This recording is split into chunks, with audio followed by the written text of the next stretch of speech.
Hey everybody, what's happening? I know you probably can't see me real well, but I promise that I'm here.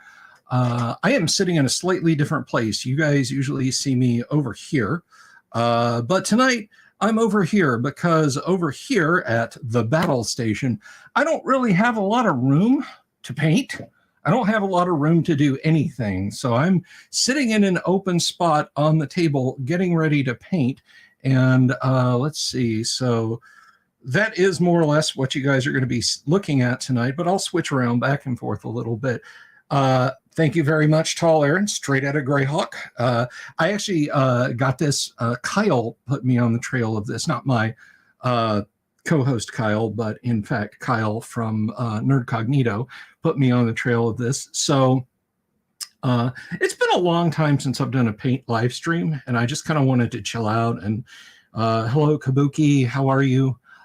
One thing I can tell you guys is I'm not going to be interacting a bunch with you as far as you know, if you super me, I'll try and catch it at the end of the stream. I promise. But anyway, so I got some new brushes, some cheap brushes, because one of the things I learned from master painter Sam Lenz is, guys, they're just brushes. They're literally just brushes. They're not worth the effort that you might put in to trying to save them. This was $7.99 from Spamazon.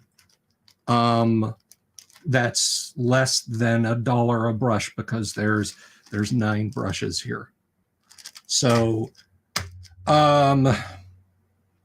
anyway, I am fixing to get painting, but before I do that, I want to share something really awesome with you guys. If you're thinking of taking up the brush, particularly if you're going to be painting a lot, and we got a few minis that I'm going to be working on here, and a couple of these minis have a story. One of them is kind of funny. One of them is kind of tragic.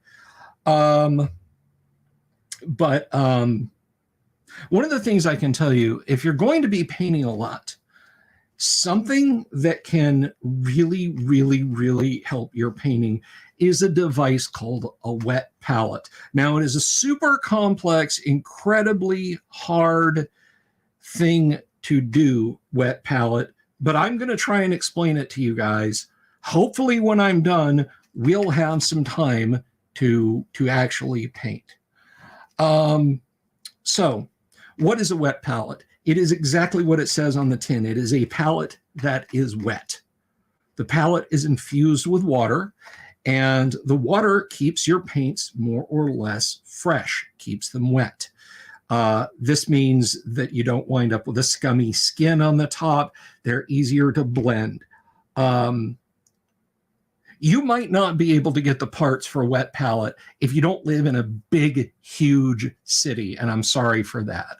If you don't live in a giant metropolis with tens of millions of people, this may not be, this may be outside of your reach. So this is just for the elite. Tim, you could probably have the means to get a wet palette. So let me tell you what you need to make a wet palette. First of all, let me just start out here. You need a sandwich box. A lid is optional. If you think you're going to be painting like the next day or in the next couple of days, a lid is optional, but it's not required. So you need a sandwich box. You need paper towels folded up small enough that they will fit in the sandwich box. Now, this is the part that throws people. This is where, like, you got to send away to a special factory in Europe. You need a piece of parchment paper cut to the size to fit in the sandwich box. You can find this in any grocery store. I challenge you to not be able to find this. What you do is this. First of all, now one thing this is going to seem hoity-toity and snooty of me. I have this bottle of distilled water. You may live where it is extremely, like, your tap water is just fine. You may live where there's a lot of salt in it, where there's a lot of iron in it, or where there's a lot of sulfur in it. This can affect the color of your paints negatively. The fix for this is to use distilled water, 99 cents for a gallon of crystal distilled water. Okay. What you want to do is soak the paper towels. You don't want to float the paper towels. You don't want to fill this with water. So what we're going to do is we're actually going to pour our distilled water onto our paper towels, and that's probably as much as I want. And we want to soak this until these are soaked, but we're not sitting in water. Through capillary action, there you go, Tim, there's a little science for you. Through capillary action, the parchment paper will remain wet, but we do need to get the parchment paper in there. So we put the parchment paper in, and what you can do now, guys, when I say parchment paper, this is not a oh, he means wax paper. No, I don't mean wax paper. Won't work for this. Wax paper is not water permeable. So we're going to take a little bit. Pipettes, these are like 99 cents for 6 on Amazon. I'm going to take a little pipette of water, and we're just going to drip a little water on here. Now, if you put your parchment paper in there and it curls up immediately, don't freak out like, oh, my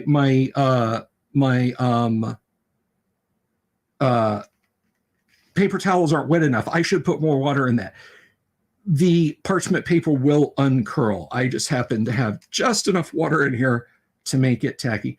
There is your wet palette. That is your wet palette right there, guys. And I'm going to put drops of paint in there, and I can push the water that I've dripped in there over to the paints to mix them, as well as my special sauce. So that's it. That's the palette we need. Now, I do have these. These are from Simple Editions from Pampered Chef, but these are just little ceramic wasabi dishes and soy sauce dishes that I have acquired to use for various paint palettes when I'm lazy and I'm in a hurry and I don't want to use this and I don't want to refresh this.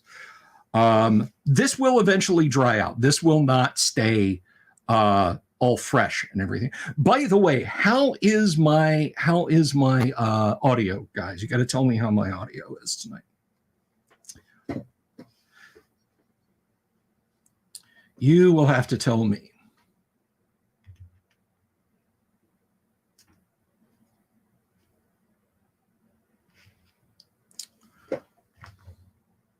Studio audio is great. Thank you very much. Okay, so the next thing that I've got here, this was also just a few bucks, are these. Tap Paw. These are makeup brushes. I don't know anything about the company. This is not an endorsement. Why do I have these? Primarily for dry brushing, but I want to keep one of them not for dry brushing, but for miniature cleaning. You guys have seen the shelf of shame behind me over here. There's a lot of gray plastic, and a lot of it has been sitting around for a long time. That is correct, Michael Dale. Lime ponzu is better than soy sauce. But what these are for, or what this one is going to be for, is for dusting miniatures. There is nothing in the world as frustrating as getting ready to go, ready to paint, and your miniature is dusty, and you drag your brush across it, and you watch your paint flow into a dry desert of dust particle. It is so frustrating. So spend $7 on a box of dry brushes, makeup brushes, and clean your miniatures. Like, for example, this Gynosphinx here has been sitting for a long time. And don't scrub. You don't want to damage any paint if you've already painted on them. But you just come through and you just dust the mini. And the bristles are fine enough that they'll get in there. Turn this a little bit and I can show you guys better what I'm doing. So there she be. And again, and go with the grain of the mini. We're not trying to brush the paint off of her or anything. And that should do it. That should do nicely. Okay, you're going to steal your daughter's makeup brushes and blame me. That's nice. So I have two fun stories before we get painting tonight. And I will continue to dust. I have two stories of miniatures on the table before you tonight. I was telling this to Maya Woodhouse over on Twitter. She falls into that range of people that I really like on Twitter, but we kind of like, Maya, if you're ever watching this in the future or listening to this now or whatever, I apologize if this is wrong, but I don't think she's a tabletop gamer. She has other interests, but she seems like she seems to be a really decent young woman. So she and I follow each other and have chit-chatted before, but for reasons that are too stupid to get into now. Thank you, Paint Minis Live. The bearded man told me to take your makeup, sweetie. Cheeseburger. Anyway.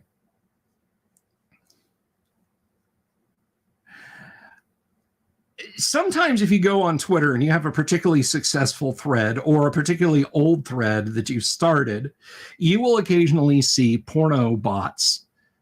It's an image these days, almost certainly AI generated, of an attractive woman, and in a font that is like UTF encoded, so it just can't be read as plain ASCII. You'll see something like unclothed pictures in bio, or only rotating cooling off things link in bio, stuff like that. And it's in a weird funky font. So my friend Maya posted something like emotional crisis in bio in those boxy weird UTF letters, and I commented to her, I said, I'm going to do that, but for AD&D stuff. And she said, do it. Go for it. So I said, well, where do I find that font? And she said, I just Googled naughty ladies. That's not the term she used. Twitter spamming font. So I did the same thing. And I told her so in the thread. I said, I did the same thing. And now my NSA handler has got more stuff they're going to be scratching their heads over. And then the topic, as I almost launched this off of its little armature, she's just going to get primed tonight. I'm not super worried about the armature. I'll just hold it by the base. And then the topic kind of turned, and I told her about the Gynosphinx. When I first got this, so this is I got this exclusively for use in S2, which is, of course, White Plume Mountain. Anyway, and I told her that, she is, let me tell you something. If YouTube zaps me for that, then they are way more prudish than they would have you think. Okay. But I took a better picture than you guys are getting here. And she said, wow. And those are great, huge assets. She's got huge tracts of land. And I said, yeah. So I wanted her to have a tanned skin color because Sphinx, Egyptian. So I started Googling things. And now that's in my search history. All the terms, Bear Egyptian, assets, that sort of thing. And I did see some stuff. So that's the funny story of the Gunna Sphinx. There's lots of, I have a Lord of the Rings RPG. The rule books are somewhere behind me.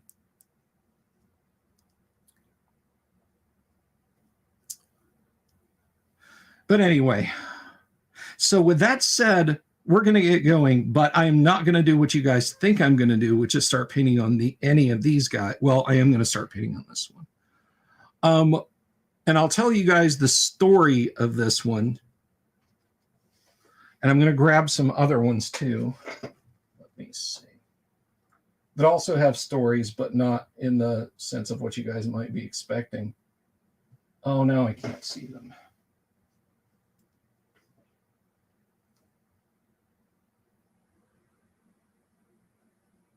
Now I can't see them. Oh, there's another one. Well, here's a couple. Well, he's already primed. I'm not going to worry about him. It's just this guy. I'll prime him.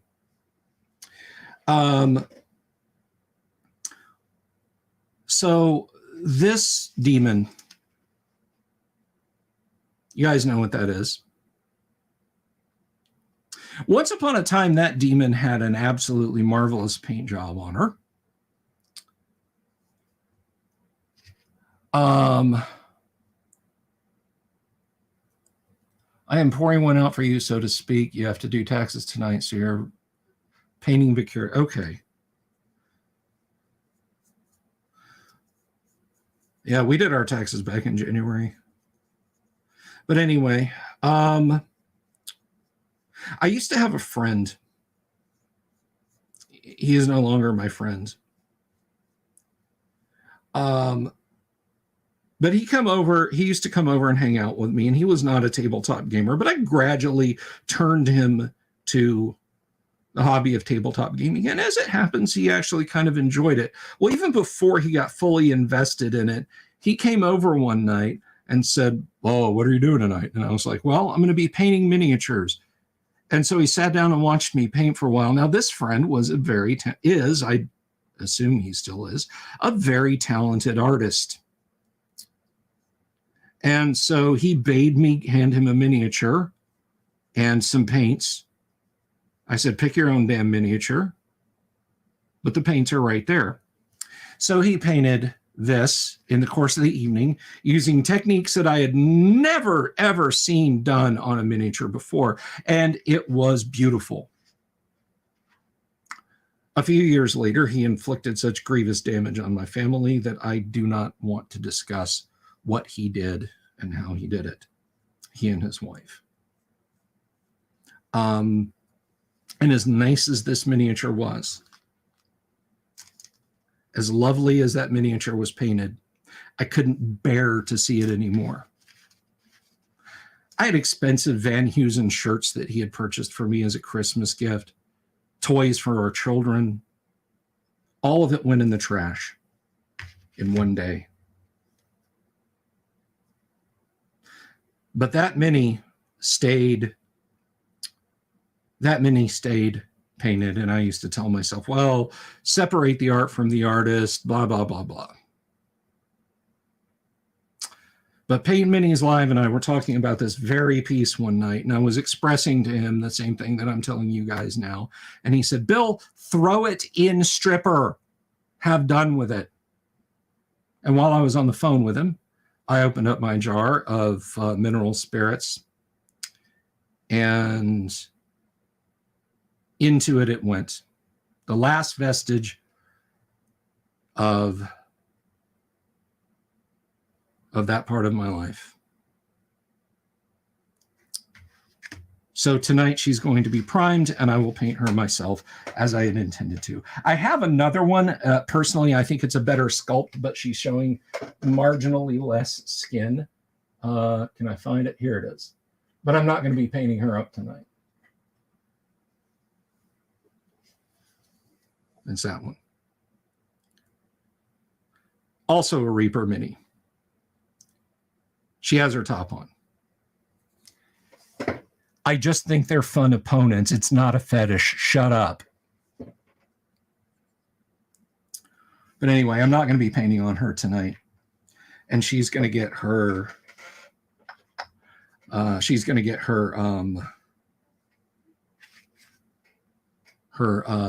self-primed. So here we go. And if you guys are hearing that, I am using my robot boob. This is a lovely thing that Mrs. the Dungeon Delver got me for Christmas. This is a basically it is an ultrasonic. Tim might actually recognize this. You've probably seen this in labs because that's what it is. It is a test tube agitator.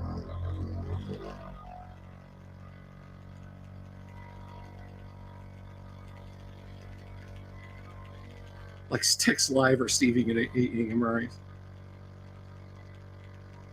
I didn't know they did the Maloriths, Don, but I guess that shouldn't surprise me. Now, the thing about that is you guys don't have to watch me do this. Well, you guys don't have to watch me do this for like 2 minutes to mix up a bottle of paint that's been sitting for a while. So anyway, I'm not going to put the primer in the wet palette because it's primer. I'm actually going to put it over here. And once again, I've gotten too much, but that's okay. So let us christen our first brush by using it for priming. And by the way, if you guys want links to any of the equipments I've got, please let me know, and I will do my best to send it to you. It does mix the paint. Why wouldn't it mix the paint, Don? Of course it mixes the paint. What a silly thing to ask. And now this piece of Chinesium I'm going to stick in my mouth because that's a safe thing for me to do. So I'm going to get a little water in there. I think I'm going to thin that out. We're going to take a pipette of water and we're going to thin that. I don't understand what you mean by not enough agitation, Don. They do thin. They do thin. They do mix the paints. I've had it for a while now and it does great. It's not. It isn't really. I mean, dude, if you were here, like, and put your hand on it, trust me, it does its thing. I think PML's got something that cost like a third of this. And I get what did I do with my shop rag? I've usually got this old t-shirt I keep on my lap. Oh well. So let's mix it up. Ah, that's nice and thin.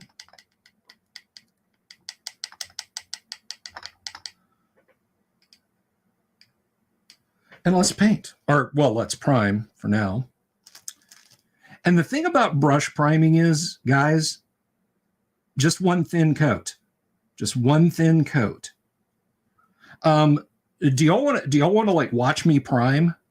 Do you want to like see the priming process as it's happening? Let me know, and I will switch that camera on. But primer, all you need here is something to grab on, for the paint to grab onto. All right. You're not trying to fill in details. In fact, the less of it you get, the better. Because your paint, you're going to do in 2 or 3 layers of paint. And you might be asking me, well, Bill, why aren't you using your airbrush? Because I'm in an enclosed space And aerosolized polymers are really bad for you. Not as bad as volatile organics, which is what 3D printing resin is, but they're still bad for you. But it's non-toxic. Yeah, it's non-toxic if you drink it. It's non-toxic if you drink it. If you breathe, anything vaporized if you breathe is bad. Vaporized cake batter, you will get pneumonia.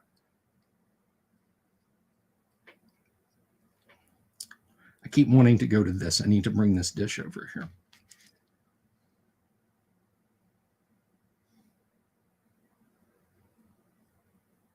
Anyway, you guys just let me know if you want to see something up close painting-wise. Otherwise, I am just giving Renereme, and yes, that is one of the named Type 5 demons from the Monster Manual. I happen to like that name. I'm just giving, whoop, and there we go. I should have been holding her by her base. Oh no, she fell into the primer.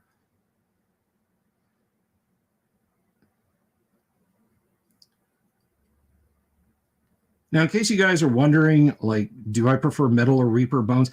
I gotta be honest, I kind of prefer metal when it comes to minis that I'm buying. Yeah, cinnamon is bad. Nutmeg.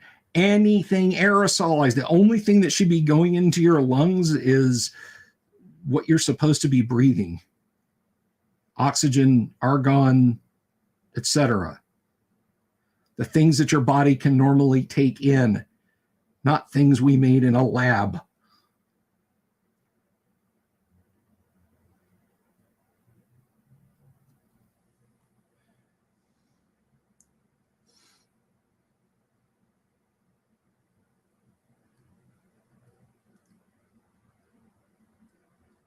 But anyway, I had 21 people watching. I used to get like 5 people watching me paint and 20 people on a live stream. Now I get like 30 people in a live stream and 20 people watching me paint.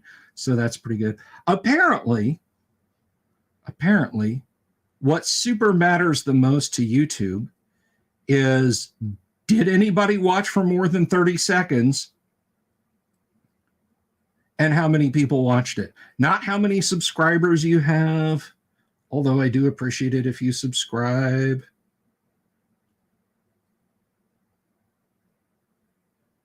By the way, I'm just going to go ahead and put this out here because, you know, I'm feckless like this. If you have a gaming-related company and you'd like to do a sponsorship deal, I have very, very reasonable rates.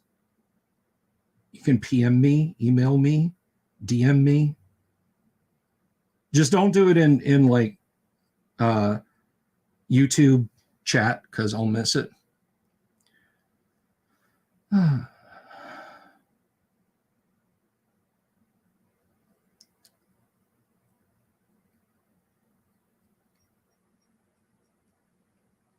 Yeah, I don't have PML's guts though. I'm not gonna put on music. I mean, I was singing LaGrange last night by ZZ Top, and people are like, "Damn, Bill, that's on point." I was like, "Oh shit! What if I sing it too good? What if YouTube bots hear it and think I was actually Frank Beard?" Look out, dude! Just paint the miniature. A demon of this magnitude for a D&D group is phenomenal.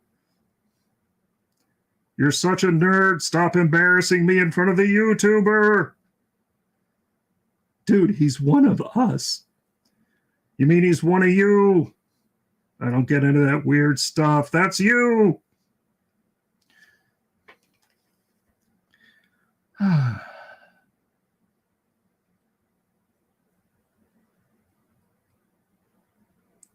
Something I'm looking forward to trying on, yes, the 3D printing channel is coming.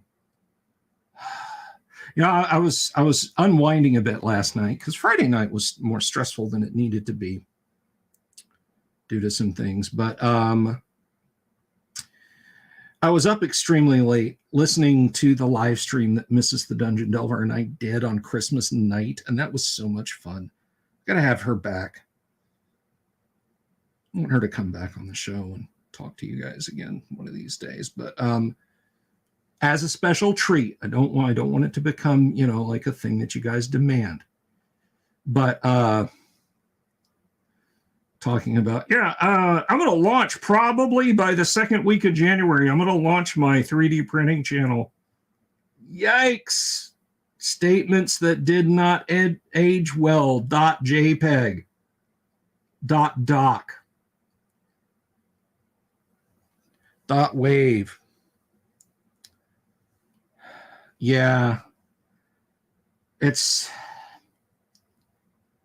every time lately when I've said that I'm going to be able to make this happen, something comes up and I'm not able to make it happen. So I hope maybe I'm just going to stop saying it's at the end of this month, it's the end of that month. Hopefully I can get some videos done for it soon and then launch the channel. Because there's not going to be live stream content on the channel. A live stream over there is going to be a rare thing. That channel is going to be for pre-recorded 10 to 18 to 20-minute videos, hour on the outside.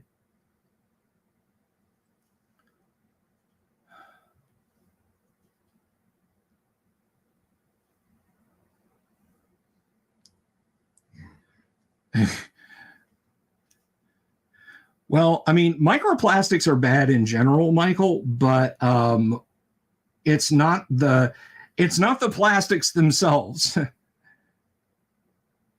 It's those long chain monomers. It's those organic, volatile organic compounds. That's the damage.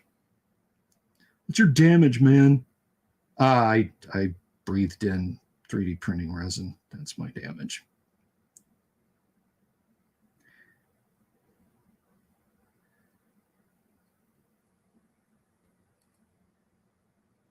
So anyway, you're literally, when you are priming miniatures with brush, you are doing a wash. You are washing primer onto the minis. Tim, have a lovely evening. Thank you for stopping by. Tim Imholt, everybody. I like Tim. Tim's a lot of fun. And my left hand is wanting to cramp up on me because I'm holding this in a very awkward way.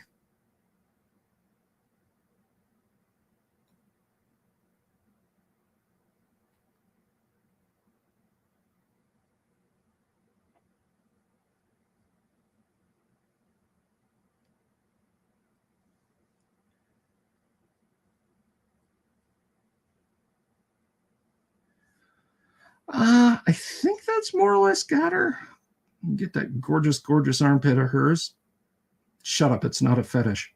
But again, all you want is just a thin dusting of the primer. You can come back and touch some areas up, but you're not trying to get this everywhere. Well, you are trying to get it everywhere. I mean, you're not trying to like multiple coats, multiple layers, you know, you're trying to bring out detail and make things pop. You're just putting stuff on for your paint to grab onto. And listen, I know a lot of people paint in black because they're like, ooh, it's like cheating. You get a shaded level for free. I find that leads to muted colors, which is not what I want all of the time.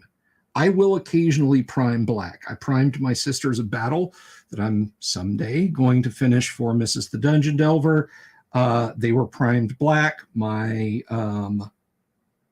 Blood Angels Terminators for my Space Hulk set were primed black.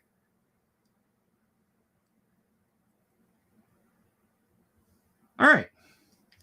There she be. You guys want to see her all primed up in her primed glory?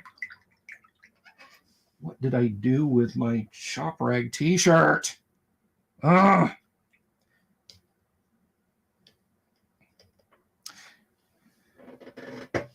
Hey, thank you very much, LHRPG official, for the super. Thank you so much. Ain't been back in a while. Hectic life. I get it. All right. I absolutely get it. But thank you very much for the super. I really appreciate that. I am going to find my damn shop rag t-shirt. Hang on, guys. Oh.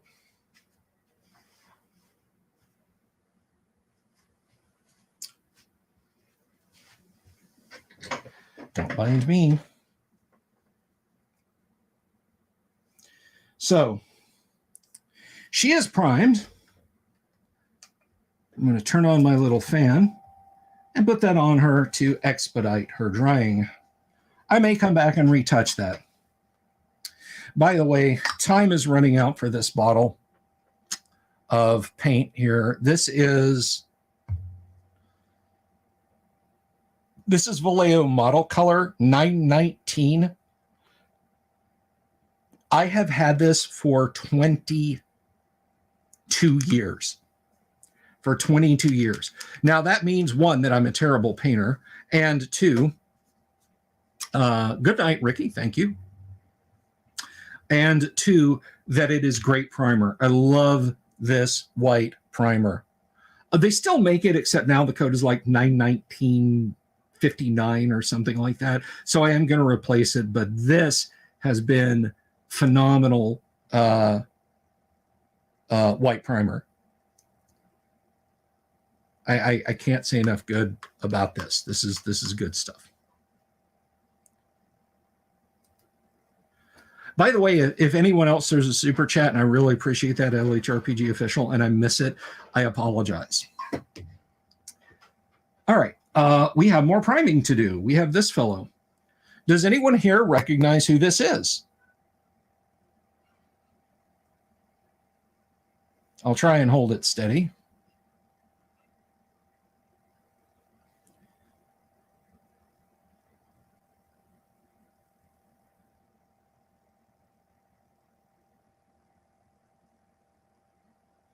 So let me know if you know who that is. So we still got some priming to do on him this time. Oh, Doc Flamingo, so close. So very close. Stuck to my hand there. Close, but no guitar.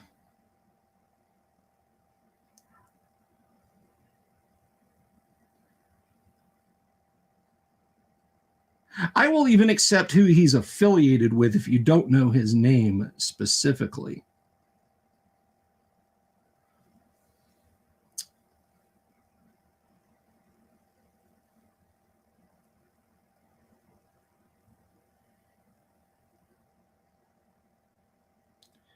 Anyone? Anyone?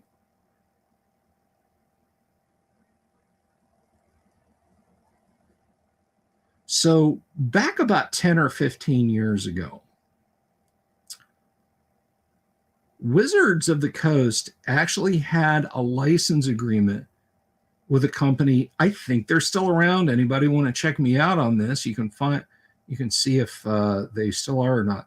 But this company is called Gale Force 9, and they made a lot of miniature supply stuff.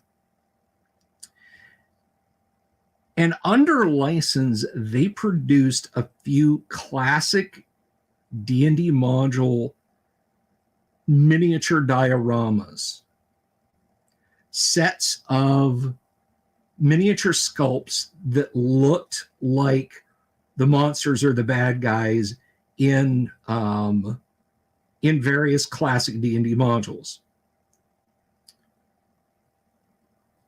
They made a Kesnef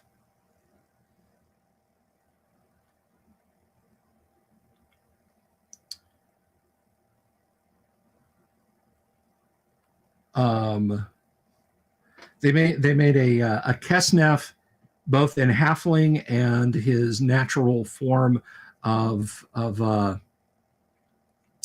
of Ogre Mage.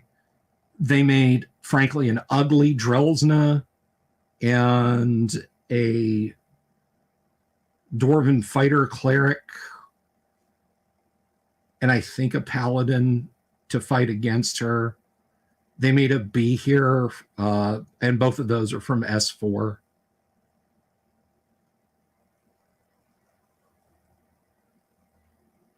Amen, Volcano God.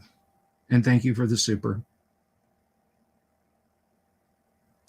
My brush is loaded, or else I would put that up on the screen. I will not miss it, though. But anyway, what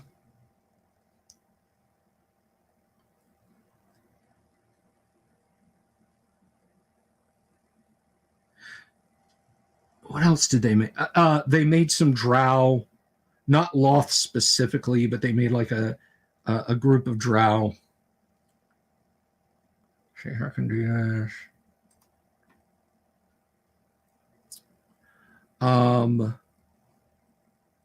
And they also made the Slavers from the Slavers modules. And this is the magic user, one of the slave lords that you face in the Slaver modules, or that you can potentially face. And I snapped them up. Like, I got them on deep discount, like 45 or 55% off from some vendor on Amazon stores. It was like normally $30 and for Kesnef and $30 for the Slavers, and I think I paid like 24 total.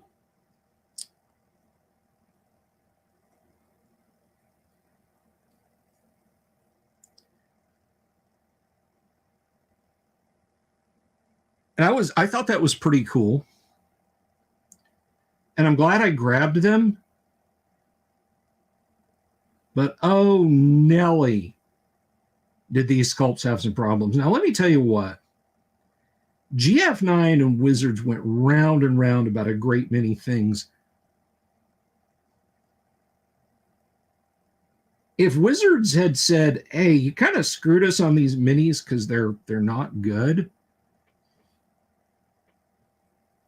honestly, I would have been behind Wizards of the Coast on that.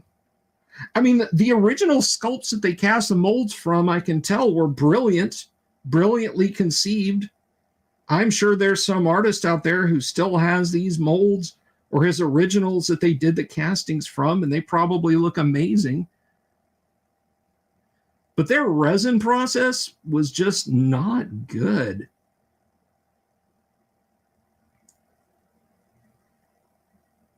I remember pieces just falling off the sprue, and I don't mean that in a good way. You're blind thanks to my super, sorry. So yeah, that's the magic user. I've got Feetla. I've got Mordramo. Feetla, Mordramo. Last time I looked, these were still like deeply buried on Gale Force 9's page. So if they're still around as a separate entity, Don said something about them being part of Battlestorm, Battle something, or Battle Force minis now.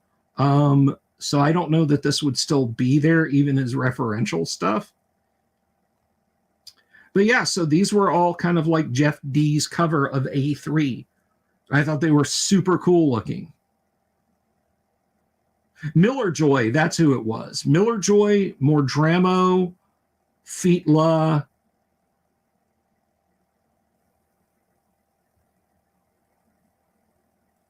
Miller Joy, Mordramo, Feetla.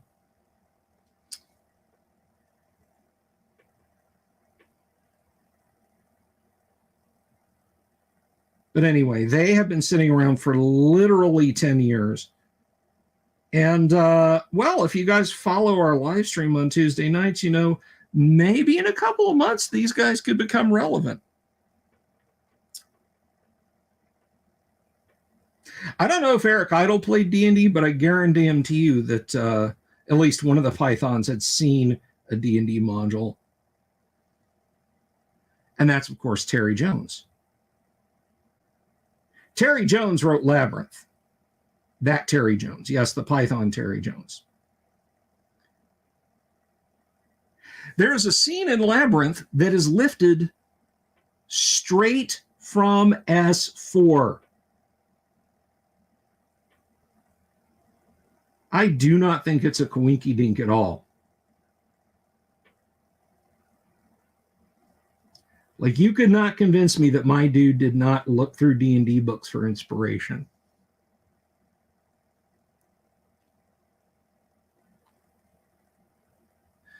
So anyway, here he is.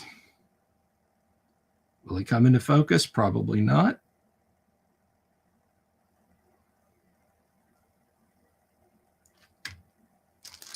Let's see if I can do this.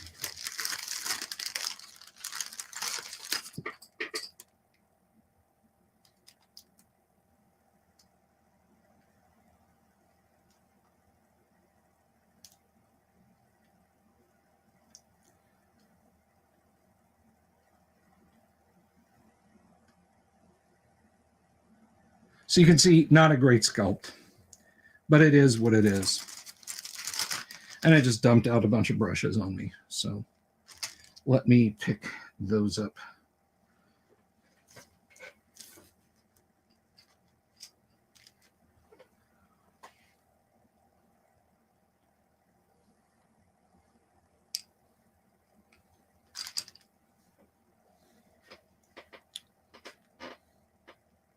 Grease Knob says life mission.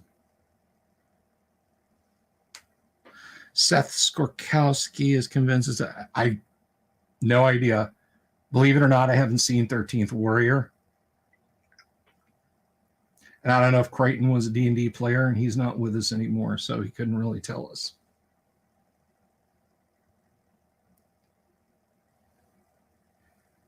Yeah, you know, and I got to tell you guys something. I almost wish I was going back to my D&D Hirelings miniatures, because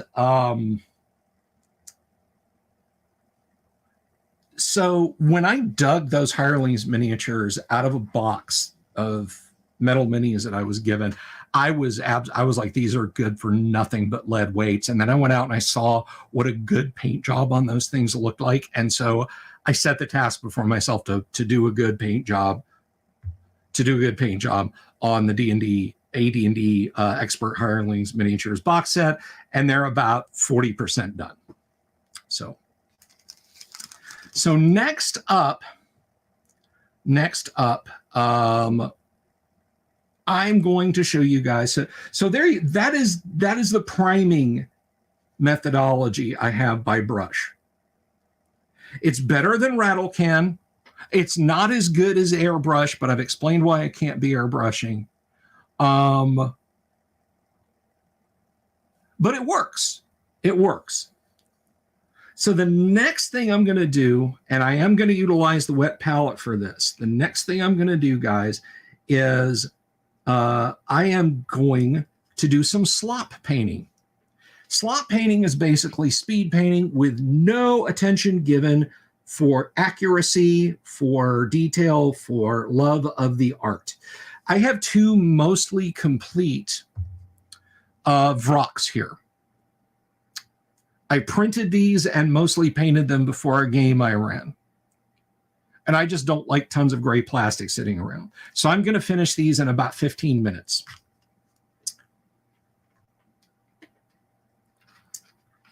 So let's see here. Let's do the wings. What do we have? That is not what I want. I do want stuff that's the right color. Well, right color being kind of relative here. But what do I got? I'm just going to Phoenix Red, Pure Black, Matte Varnish. Nope. Rainy Gray. That'll work.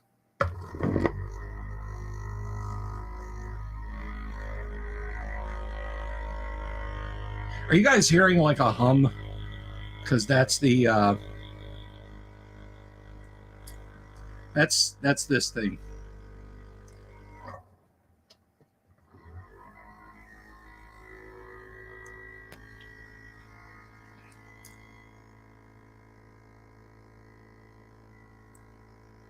Hear the hum.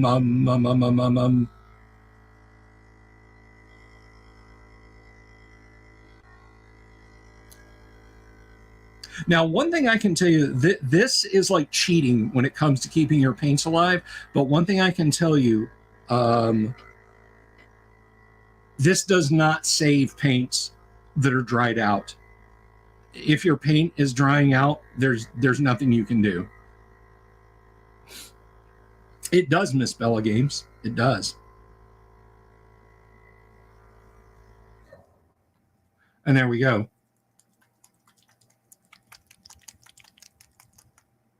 Nice and liquidy.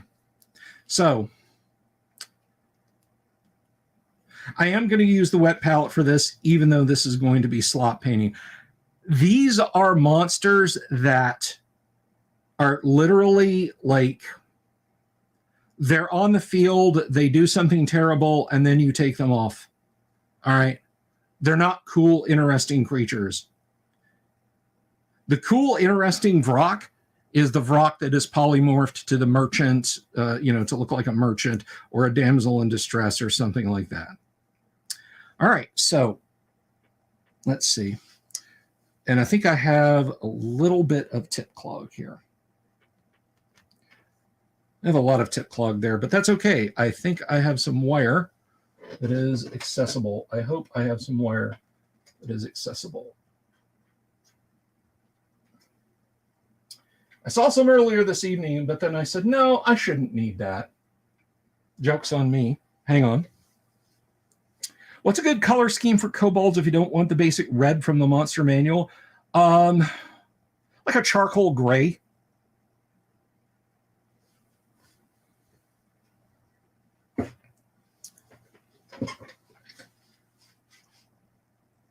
There we go. I actually had my finger on the wire.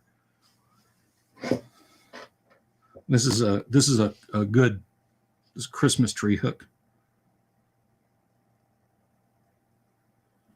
Reaper had a bad run of dropper bottle nozzles that were like a micron too narrow, and they'll gum up at the drop of a hat. And that is where 90% of my minis hail from, as far as age. And that was back in the early 2000s. Now that my paints are still good, and I had GW paints that I bought at the same time that died in a year, should tell you how bad GW paints are.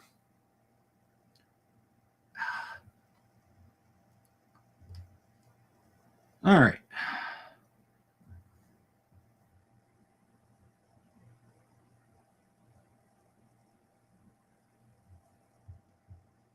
Wait, did I get that through? Or am I hung? I think I got it through. If I'm seeing actual paint on there, if it's just chalkiness.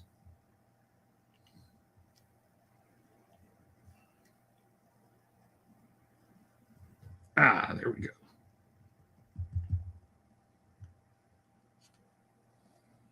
All right, here we go. On the wet palette. So we got some there. A little bit more, because we do have a lot of area to cover. And let's see, we want kind of a largish area brush. So we'll just go with this one. I had a friend who used to, he miniature painted for a long time. He would keep a bottle of vodka, like an airplane bottle of vodka, handy at the table. Flow improver. This is very good stuff, by the way. This is very good stuff. This is the secret sauce. I use this in addition to water, not instead of water, but just a drop or two of that. Because even though I'm slot painting this, I still want to apply a little bit of correct technique. So there we go. We get some water from the parchment, and now we go to town. But anyway, he would keep a shot glass of vodka to instantly clean his brushes, which is neat, but I later found out tends to dry the paint, dry the brushes very quickly. So I'm just painting these wings. And yes, this is going on exceptionally thin. By the way, these are, in case I didn't mention this before, but I think I did, these are 3D printed. But again, these are just hordes of things. I'm not worried about. Guys, if you're painting up orcs, like you've got a bunch of orcs or you've got a bunch of kobolds or a bunch of goblins or even just a couple of demons, don't low level demons, don't get caught up in a million layers of detail. Guys, you're not, listen, I don't mean to be ugly about this, but anybody out there, and I'm including PML in this, will tell you, back me up, PML, are any of us going to win the Crystal Brush or a Golden Demon Award? Are any of us going to do that? I would like a legitimate answer from you, Paint Minis Live. Would you please answer my question?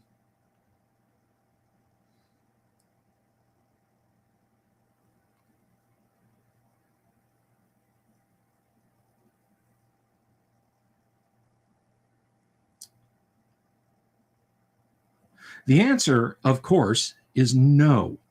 You're not, I'm not, nobody is. Because you don't have 12 hours a day to devote every day of your life for 2 or 3 or 4 or 6 years to learning how to paint minis like the hot Russian and Polish girls who sell DVDs of their painting techniques. And, you know, you see them in revealing pseudo-medieval dresses on the DVD box cover, and you convince yourself that their painting style is something you're going to learn. So you buy it so you can ogle a pretty girl for 90 minutes one time, and then the DVD goes on the shelf, and your paints slowly dry up, and you never consider it again. The point behind that rant is this. Nobody cares what Orc 37 looks like. Nobody cares what Kobold 29 looks like. Nobody's going to pick up Goblin number 42 and say, I love what you did with the little bit of chainmail that you can see just before his gorget here. The detail on his halberd is amazing. Nobody's going to do that. Nobody at your table is going to do it. Nobody is.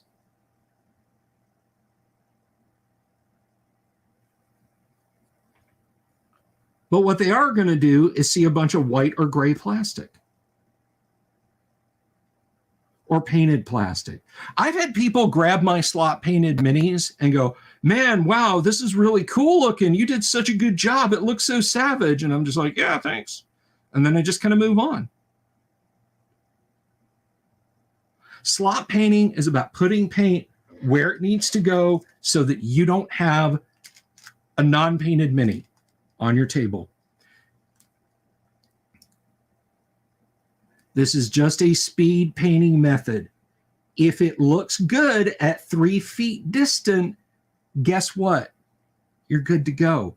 You've done all the painting you need. Duncan Rhodes be damned, one thin coat. That's it. That's all. So Vrock has vulture-like wings. Guess what? These wings are getting slot painted black leading edges and gray. That's it. On a table, when I plonk this thing out, you're going to go, ooh, gosh, a Vrock. Oh, man, I hope my saving throws are good.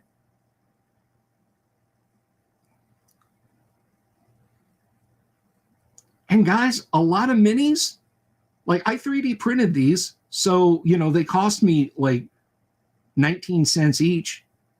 I may never use them again. I just don't want more additions to the shelf of shame. And if somebody ever says to me, man, I got an encounter that's going to have a Vrock in it. Yeah. You do minis? You need a mini? I got minis. And, you know, skin off my nose, because counting what I'm doing now, I have spent a grand total of about 20 minutes painting these.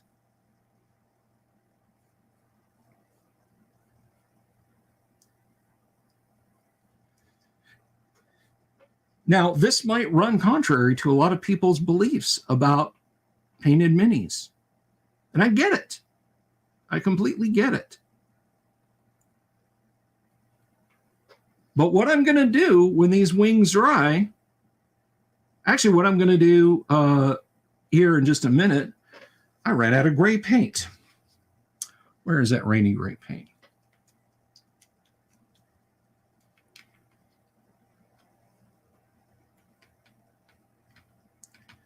Just right there, just a little bit more. What I'm going to do, guys, gals, because I know there's some of the disc staff out there. Like Leonard Lakofka, I am astounded, but yes, there are women that like to play Dungeons and Dragons and engage in tabletop hobbies as well. That's a bit of a joke. Don't come at me.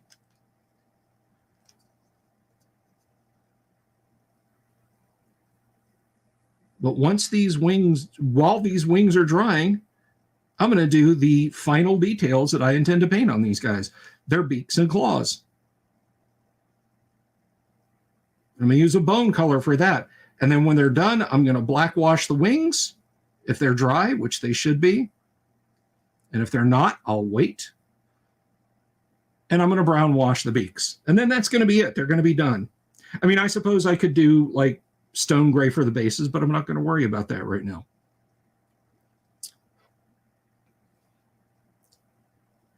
So Bill T, did I say anything that was completely wrong and out of line there? Because you are actually a painter of minis of actual talent.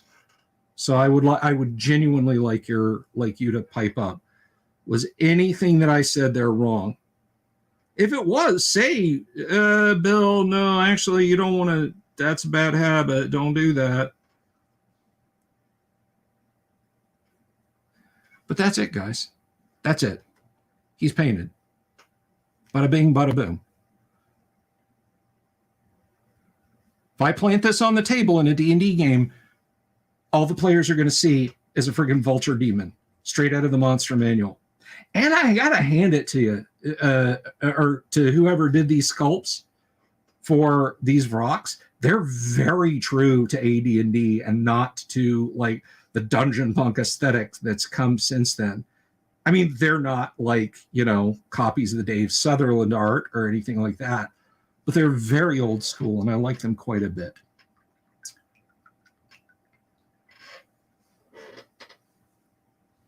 So there you go. Paint Minis Live actually knows what he's talking about in the arena of miniature painting, and he's got my back. This is going to be fun because what I'm going to use for their beaks is this. This is bleached bone. Now, I think Dawn can and maybe Doom Sword, but do any of you guys out there recognize this bottle format? I've talked about this before, but some of you guys might be new enough to the show that you don't know the exact provenance of this.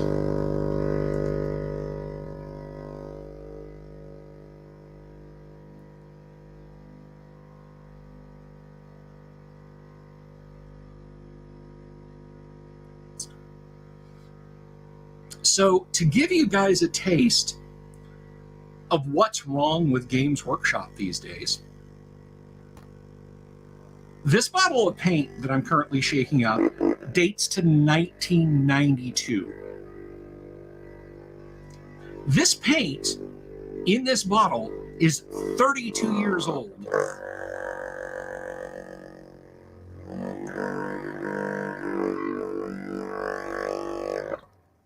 This is Citadel Color from Games Workshop. 32-year-old paint. I defy you to buy a bottle of GW paint that will last for 3 years on the shelf. 32 years old. It was given to me by a buddy of mine who found it in a box in his closet because he thought he was going to paint up some Eldar once upon a time. 32 years old. This was made by a company. I'm going to get on my horse here, guys. This was made by a company that cared about its customers. That company doesn't exist anymore. Now, one thing I'll tell you, all of the original Citadel colors are still made. The company that made them for GW is called Cote d'Arms, and you can find them here in or on the internet. There is a U.S. vendor that sells the Cote d'Arms paints if you don't want to order them from England. And I mentioned them before. I can't remember the name of the company right now, but the Cote d'Arms colors are exact. So we're going to do bleached bone for the Vrox beaks. I'm going to use a slightly smaller brush for the beaks just because I don't want to get it everywhere.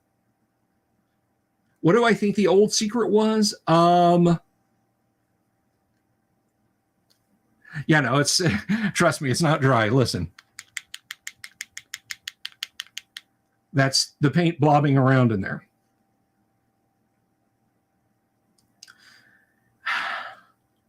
I think 50% of it, Michael Dale, was the pots.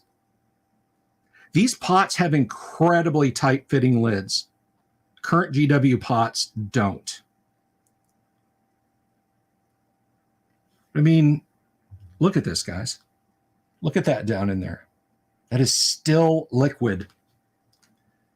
That is still awesome. So I'm going to put a little blob of that. And I used to be like very, very greedy about this. In fact, we got a crust on it. You don't want crusts. They can make moisture seeps. So if you open up a bottle and it's got a crust, don't just leave it there. Peel it off. You don't want a moisture seep, because that is an evaporation point.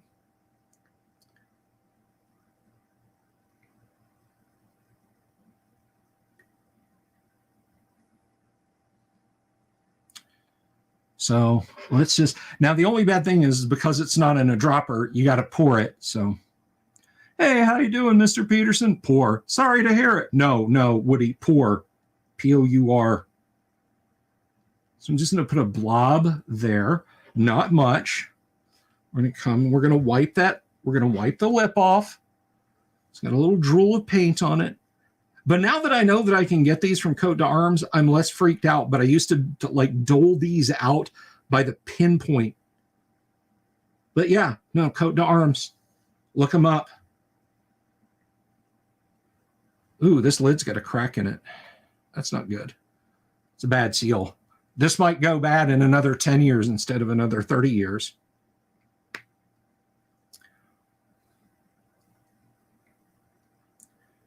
Someone was mentioning that they have 40-year-old testers. Generally speaking, if you keep oil-based paint sealed up, though, they don't dry. Those oil-based enamels. All right. Same thing. Going to put a little flow improver on that. It's probably way too much for what I need, but that's okay, because guess what? We have a wet palette, boys and girls. We can keep it wet as long as we need. Relatively speaking, of course. Let's wet that brush a little bit.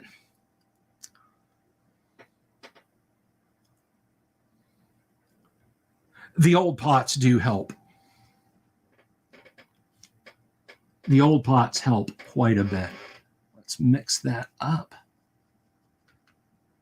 And I'm going to show you guys the wet palette here. I'm going to bring the camera over and kind of lean it into the wet palette here in just a second and show you guys the difference between my primer and what's on the wet palette.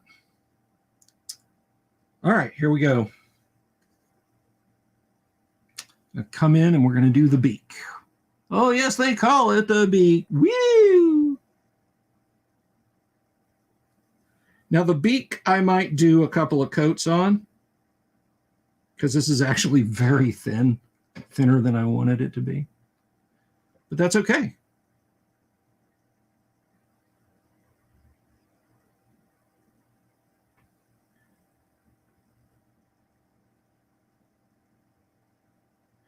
And then I come in and I'm going to hit his claws.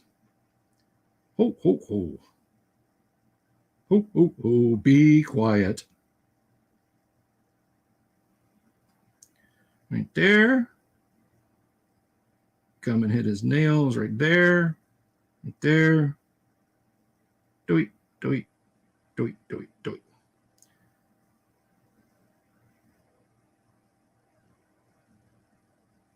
And we're going to let him dry. And I'm going to come over here and I'm going to grab this other one. Bill T is the Bob Ross of minis painting around these parts. By the way, if you guys aren't subscribed to Paint Minis Live, why? Why are you not subscribed? Why are you so hell-bent on pissing me off when I'm trying to relax painting minis by not going and subscribing to his channel? Why are you not stomping Private Pile's guts out? No, I'm serious. Go, please, subscribe to Paint Minis Live here on the YouTubes. He has an awesome channel. He does awesome work. Michael Dale, thank you so much. And let me tell you, for my fans, for my extra special fans, if we get $100 in supers tonight, I'll do a face reveal. For my extra special fans, if we get $100 in supers tonight, I'll do a face reveal.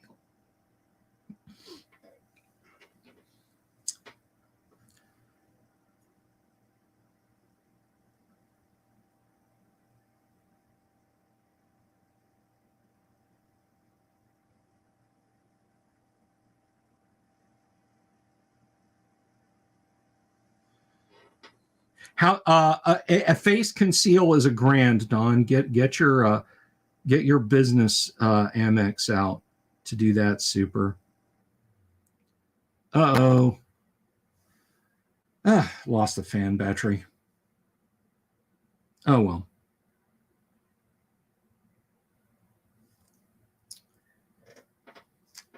And we're gonna come back over here. It's looking dry.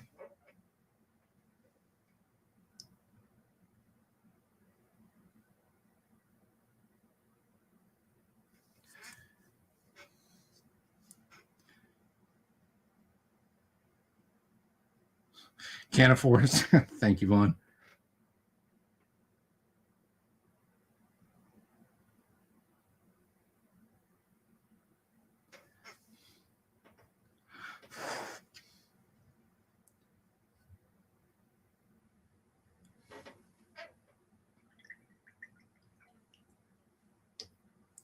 And that's it. That's it. Other than some inking and some dry brush highlighting, the Vrocs are done. I'm gonna brown wash the beaks and black wash the wings. Oh, you know what? No, I forgot about those nasty bone spurs on the backs of their knees, which is normally something retired football players got to worry about, but in this case, they're to the Vrocs' benefits.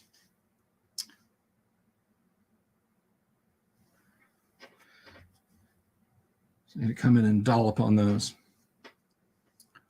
Oh, that's fine. I get it. Can I have a lovely evening? By the way, guys, I will not be back tomorrow night. So I hope you're getting your fill of Delver tonight.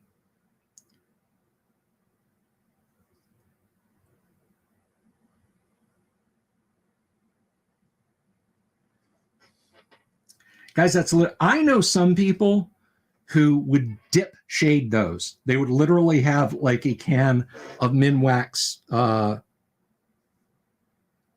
like brown stain and just dip those. I'm not that brave or foolhardy or whatever. They're organizing a fro drive.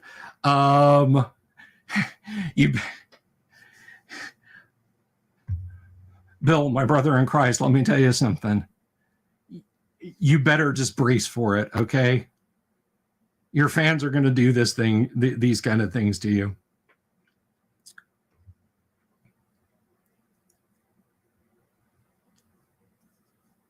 All right, I'm going to let these dry for a while and then come back to them, but I want to start looking at the Sphinx in a very serious way. And the gray that I did on the Vrocs wings, I'm actually going to come and do her wingtips with. So you guys can see her there. She's winged because, you know, a sphinx. So I'm going to come in with a medium detail brush if I have one here. And I think I do. Yeah, these are not, are these numbered? This is 4.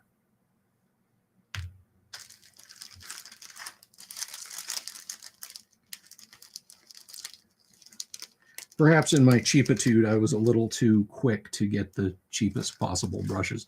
This is a 2. That's not a 2. That's like a 10.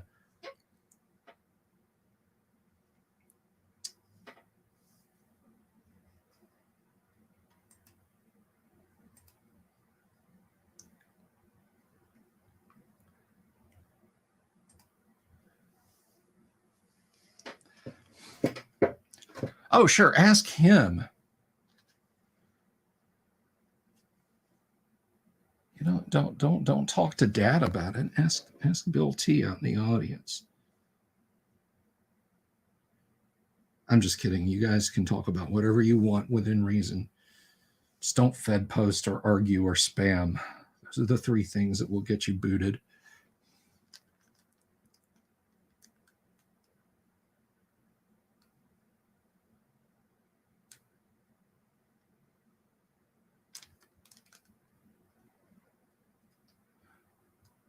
And by the way, one lesson that took me a long time to learn with regard to mini painting is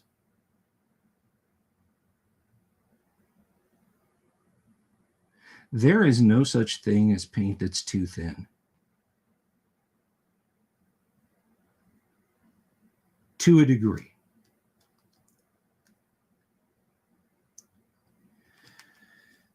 But there is paint that's too thick.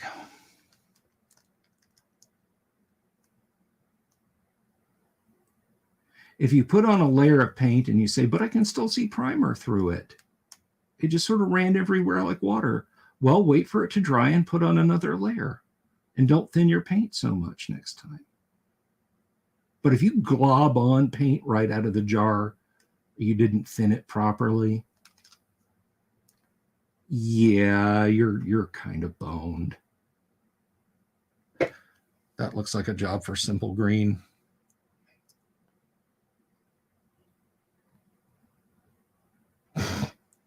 Any bills in the area? I'm just teasing.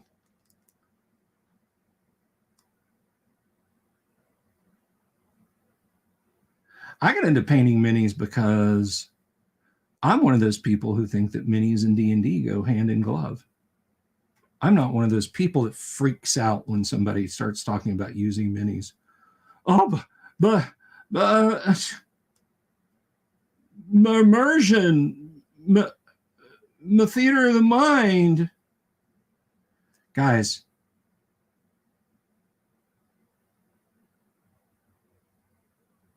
from day one, Gary was talking about using minis in D&D. Chainmail was an inspiration for D&D. It was not prototype D&D. Chainmail was an inspiration for D&D. It was a miniatures war game.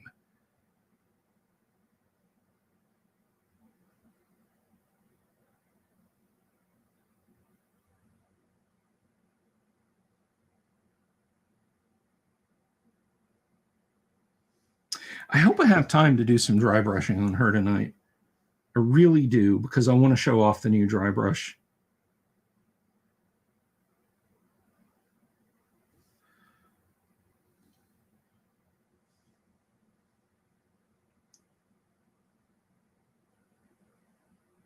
I was driving today. I was out on an errand. It's apropos of nothing, by the way. Had my YouTube randomized music playlist going, and Rise by PIL came on. Love that song. It's just like, it's like victorious. It's like victorious, you know?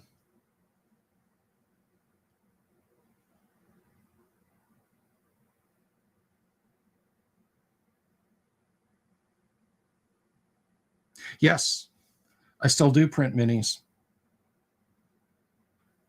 Those rocks that I was just painting are printed. So I'll come back because I can already see some spots that were not thoroughly done, but I'll be coming back and do the Duncan Rhodes 2 thin coats on her feathers, on her feathers there.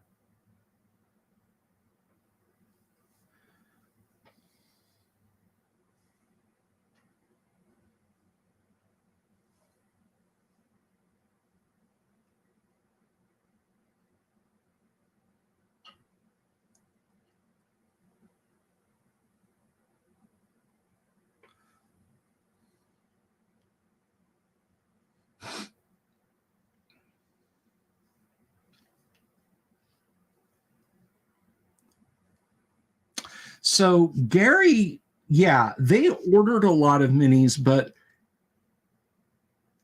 like, for example, when Gary wanted halflings, so, they were using 25 millimeter minis. They wanted medieval looking characters that were proportional, but smaller than 25 millimeter. So you know what they did? They bought an Airfix kit, which I think is still made and sold, called Sir Robin and His Merry Men. 20 minis back then. It probably cost $2.99. And hey, presto.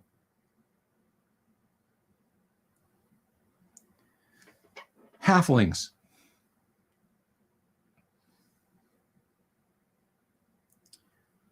We definitely got to get the underside of these.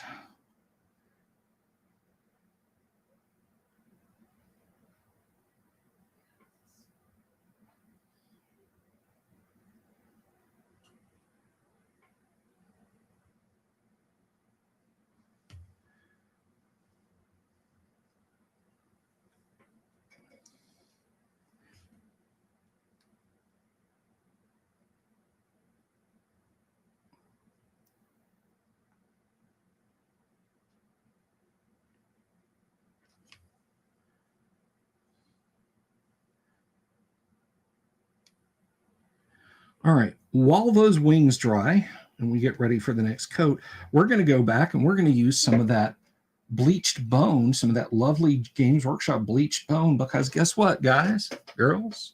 She has claws. That's right. That's right. Very nice.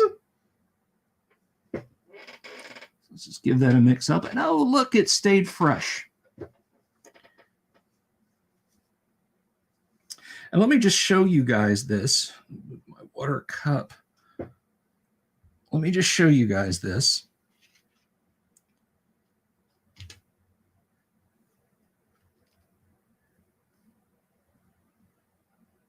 Nice and wet, still glistening. And here's my primer. It's like putty in there.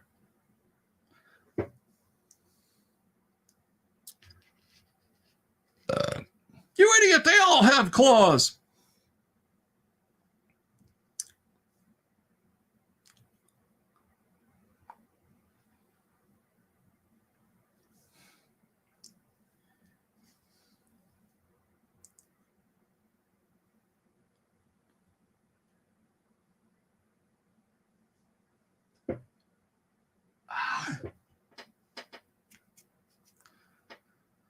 Left hand's being all crampy and unhappy.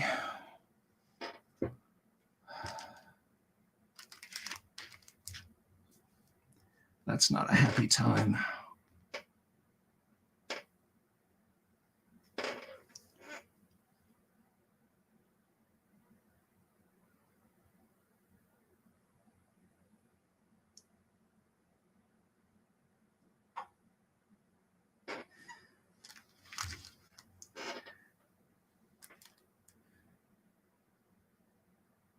Look out, she's got claws. You idiot, we all have claws. Furry Aladdin.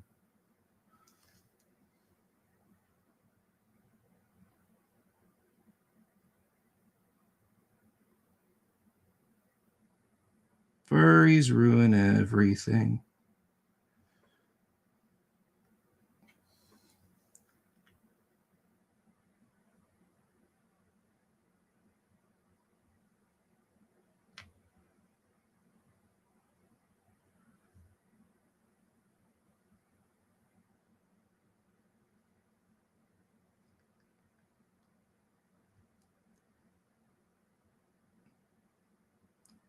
Oh, it feels good to be painting her again. So good.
Okay. Sorry, I'm kind of like keeping her back out of the shot, guys. There you go. There's her claws. And they'll get a second coating too, but we're going to go back to her wings now and start working on a second coat of those. What's better for when I'm painting, guys? Is it here or is it here? I think here, so you can actually see that I'm doing stuff and I haven't like fallen asleep when I'm being quiet and paying attention to detail. And then here when I want to show stuff off. Thank you, PML, Vaughn.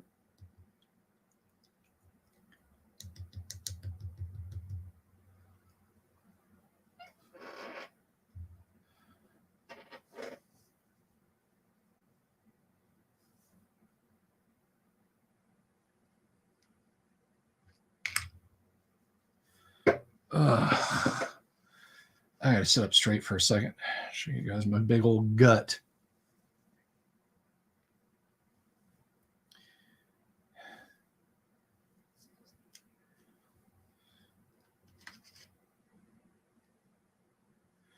All right. That's the 3. 2.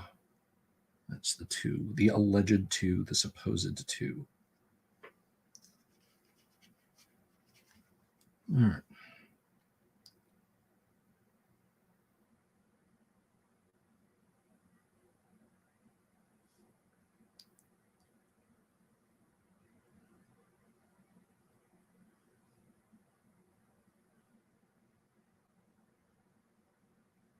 I don't think I'm going to get to Christmas Sophie tonight because we've already been going for like an hour and a half, which means it will be. I started at 10. Yeah, it'll be midnight. It'll be tomorrow by the time the 2-hour mark goes by. And I got some gray on her knee where I did not want any gray. That's okay. We'll fix it in post.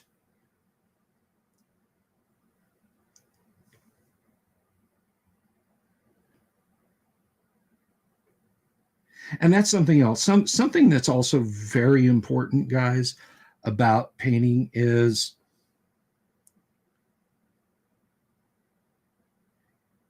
you are never painting a part of your miniature for the last time until you're painting the last part of it.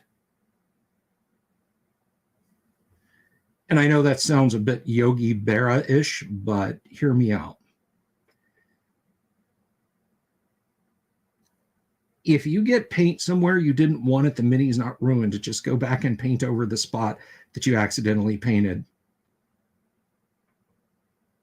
Just do it. Nobody's going to know or care.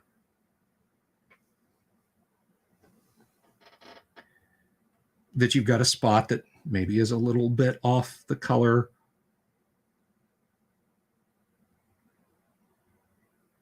That it looks like it should be.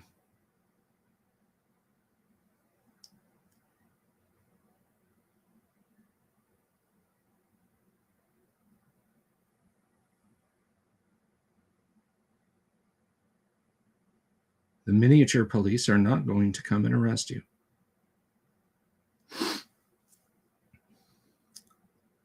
I promise. I won't tell them where you're at. I don't think we're going to get to dry brushing tonight. Oh, well.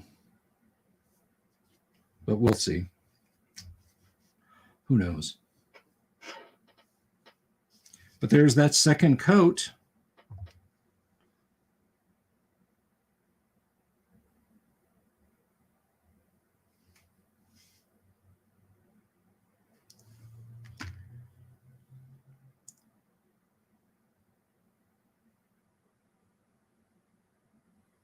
And if you see up there on her left inner knee, I got a spot of gray.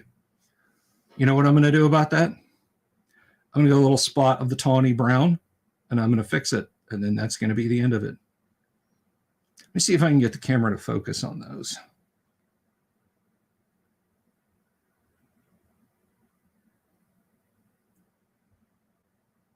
There we go.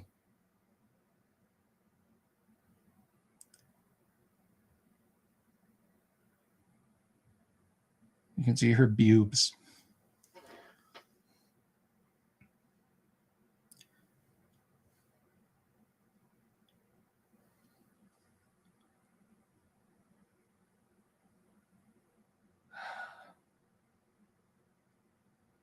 You love how I pronounce the L in folks. Folks.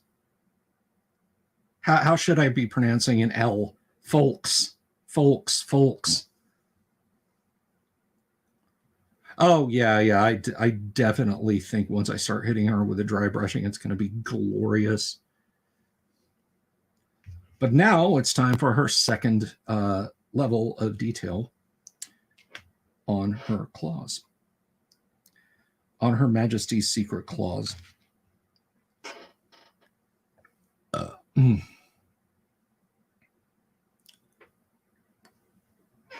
Yeah, see, this says it's a 0. I no. In what world is this a 0?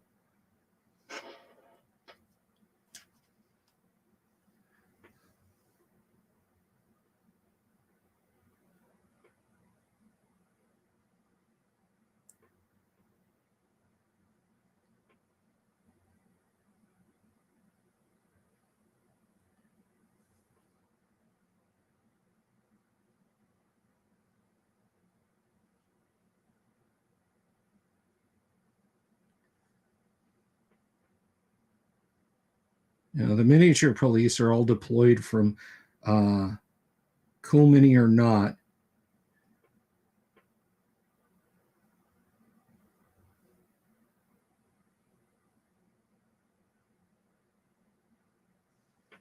And they find all the minis that you love and like take a point off.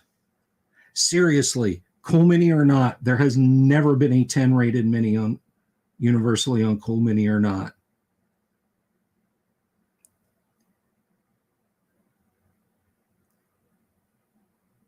And I honestly think there are people who look at minis that have been put on CMON that could be 10s.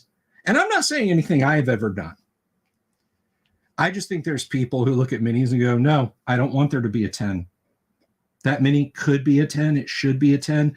I don't want there to be a 10 here. So there's not going to be.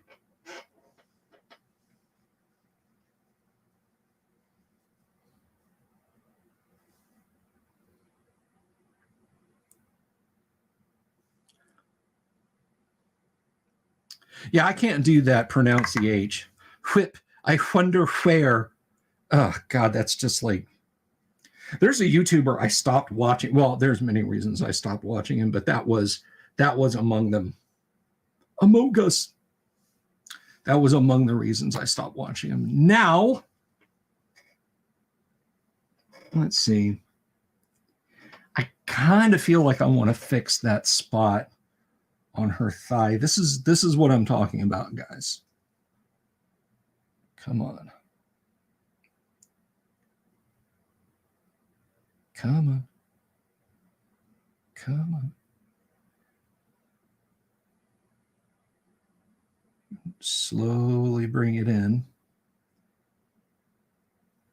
No, it's just not going to focus, but right here on the inside of her thigh, and I kind of want to fix it right now. That's going to bother me. It's going to just annoy the hell out of me. But do I have the paints to hand to do that, to fix that? And I don't think I have the right colors up here. So what do you guys think? Fix the spot now, leave it till later. What do you think I should do?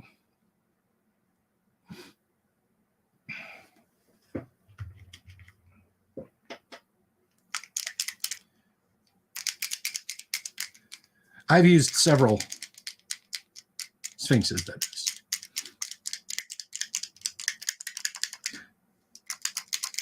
You're not PMO. Plus, as bad as Games Workshop is, I really feel like Come On back in the early 2000s created FOMO. Always now, do not delay. Yeah, I'm with you, Don. I feel like Come On, when they started making their own minis, Come On really, really created FOMO in miniatures in a big, huge way. Like, there were some Warner clock sculpts that I would love to have, and they only exist as photos because Come On did like a run of, you know, well, here's a dozen, that's it, never again.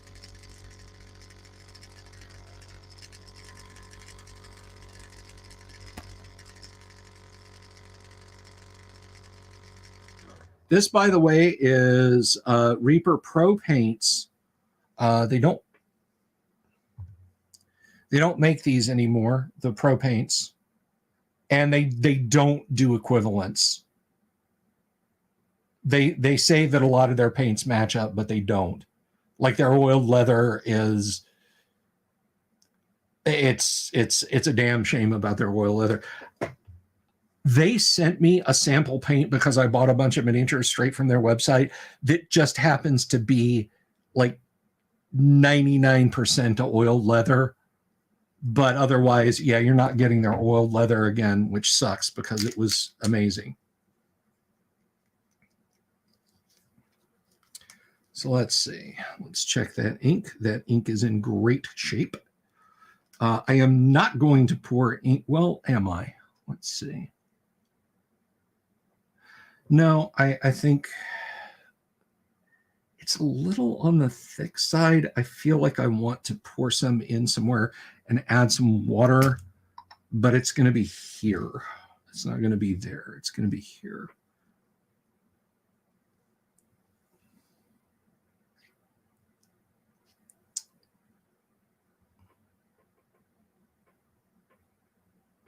Yeah, that's not quite watery enough for washing.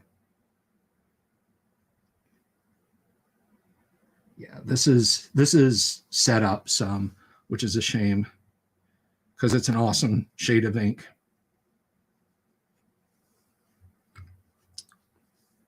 Yeah, I have one that's accompanied the party around a little bit, but Gyno Sphinxes, as a rule of thumb, they don't fight well. They riddle extremely well, but they're not so much fighters. And plus, they've gone cold places, and she's not fond of that. All right, let's see. By the way, you want your inks watery. You absolutely want your inks watery if you're washing with them. So now, let me demonstrate. Let's grab another one of these makeup brushes. Let's, for this purpose, I think, yeah, this will work.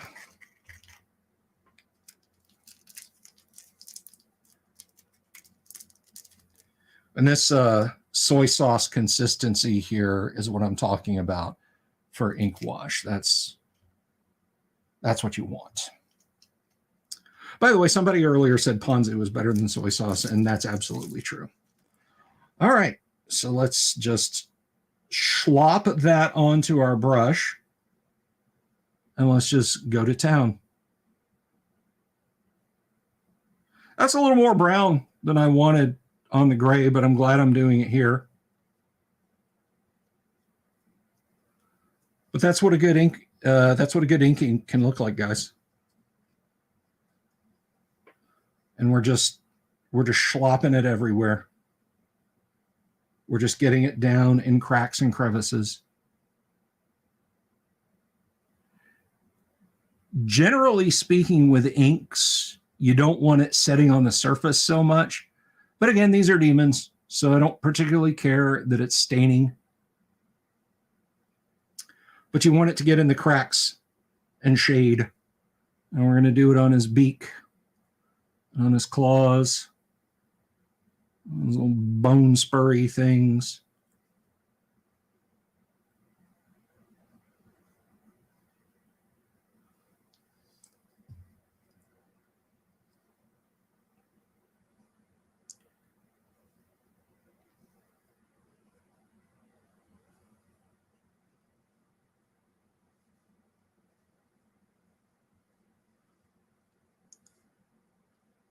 Yeah, I could have thinned that and should have thinned that ink even more. But again, don't super care.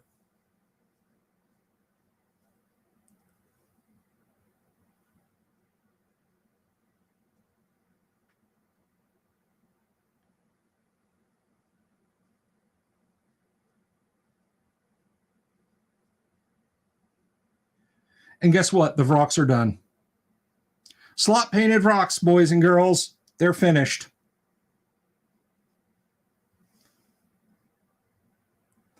When they dry, I will set them on the shelf of honor because they're finished with the beaks. Trying to get the beak in the shot.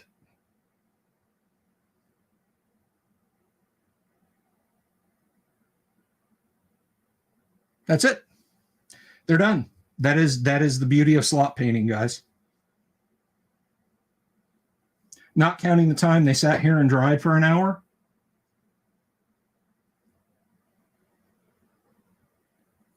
Each of those took me probably 20 minutes.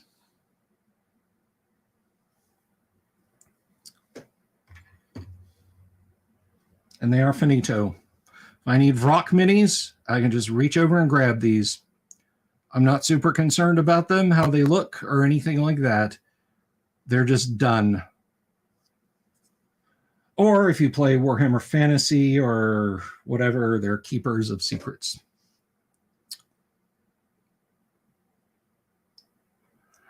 Okay. I'm actually going to pour that ink back in the pot because I'm going to be using some black ink. I'm going to be using some Vallejo black ink that's going to get thinned considerably. And I'm going to go ultra fine detail for the Sphinx's wings to get some detail in. But before I do that, Don, I am going to get the tawny. It is actually the Reaper equivalent of Tau Ochre. Because if you guys look on players asking about their 2E rules with dwarves, if they don a cursed item and fail to check due to dwarves having magical immunity, can they identify it as cursed and throw it away immediately? If they fail to check, they're stuck with it. So no, they can't. I mean, 2E, 1E, whatever. If you fail your saving throw, you're stuck with it. Maybe they know it's cursed, and they just have to wander around for the rest of their lives until they find a high-level cleric going, "Woe is me! I should never have put that ring on."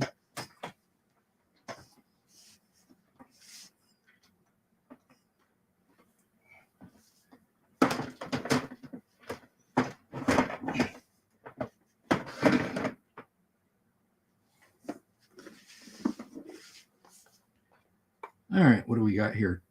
A tanned leather, amber gold, and golden blonde. Okay, we're going to get those out.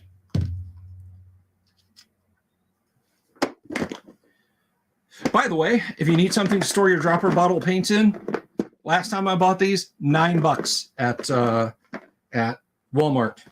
They're tackle boxes.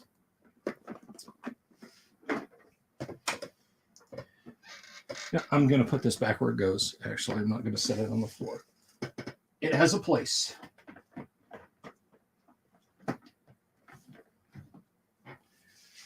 All right.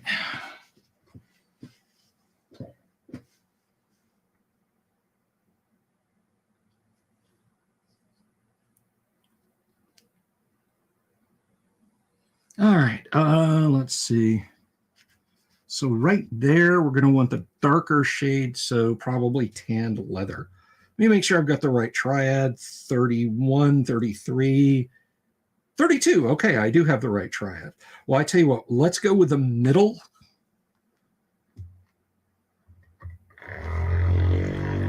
And this has been sitting for a while, so we're going to go for a couple of minutes on the shake.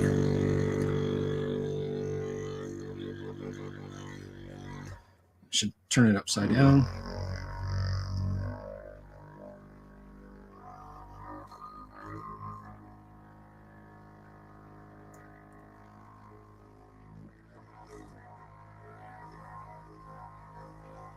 I always thought a fun paint agitator would be if you could figure it out, an inflatable ball that's basically a two-sided sphere, and it's got a series of holes on the outer side that fit dropper bottles and jars. You put those in it, and you put it in your dryer. Hear me out. You put it in your dryer, and you run your dryer air dry only. No heat. You just run it for like 5 minutes in your dryer, and it just, tumbles them around. That's probably an absolutely horrible idea, but...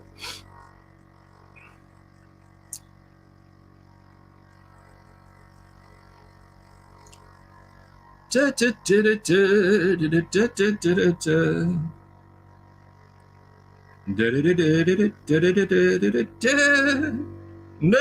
da.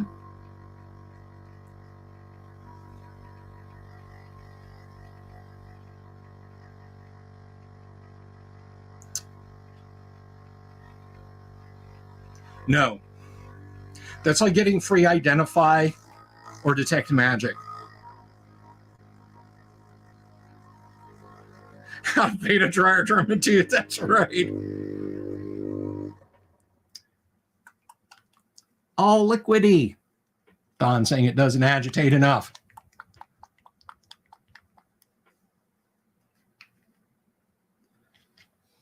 All right, let's put this here next to this drop of water so we can get some water. Let's clear this out before I...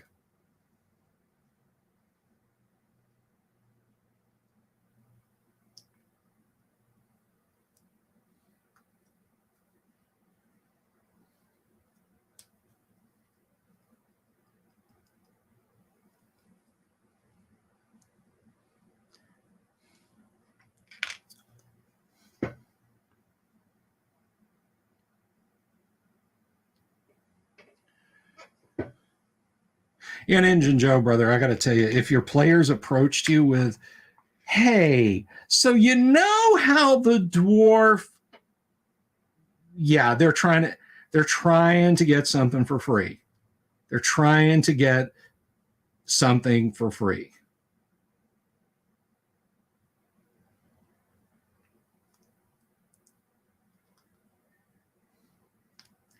If it goes against the obvious intent of the game, don't allow it. That's what Gary told us at the end of the Dungeon Master's Guide. Oh, come on.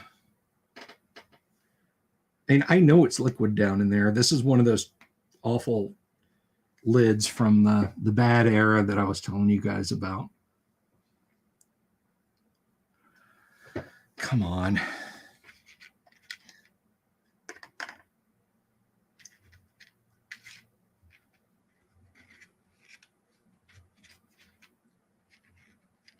Now, I don't know about AD&D 2, even though I now have some of the books sitting around, but I won't for long.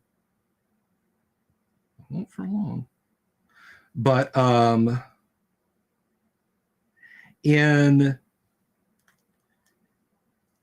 AD&D, dwarves have a high constitution. They make better saving throws versus like poisons and whatnot.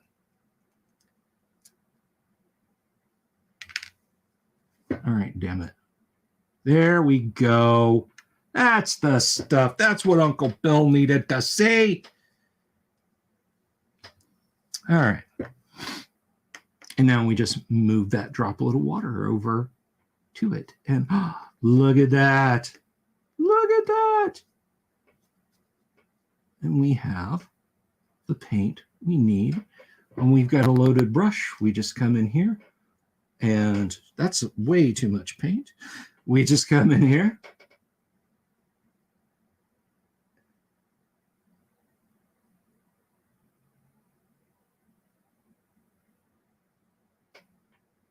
Fixed. And if the gray starts to come through, I can just come back and do it again. But I don't think it should. Oops. Okay. Fixed. Now, next up,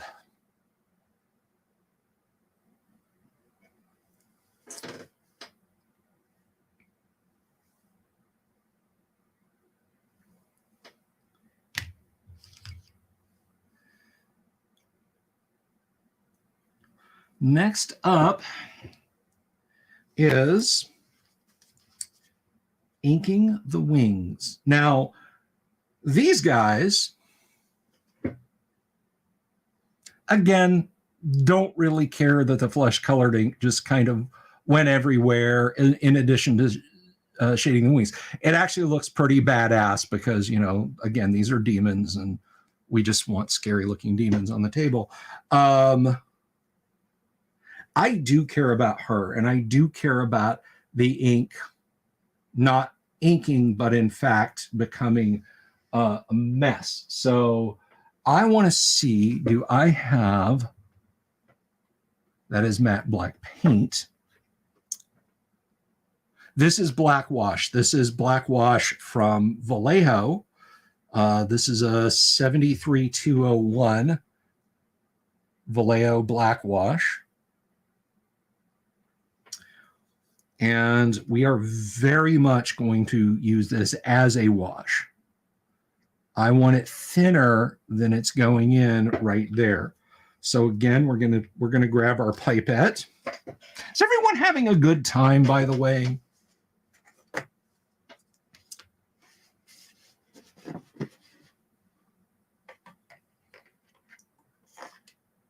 I hope you are. And if not, then to hell with you. All right. So I am not going to slop this wash everywhere. I am going to runnel this wash into the places that I want. Specific places that I want. Yes, because your wife made desert. I'm glad your wife made desert. Or I'm sorry she made desert. So we have mixed that ink up. And now we are going to get it into the places we want. See, I would deem that's almost too much. But it's kind of running in there. So let's see.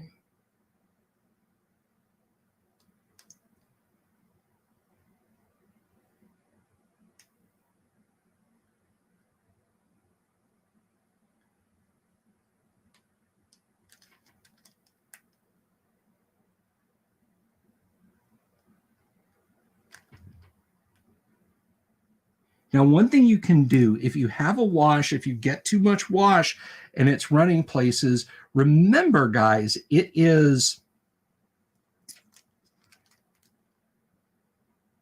you can pull washes. And what I mean is you dry off your brush very quickly and you stick it where that wash ran that you didn't want it, and you let the brush, through capillary action, pull up. You let it pull up.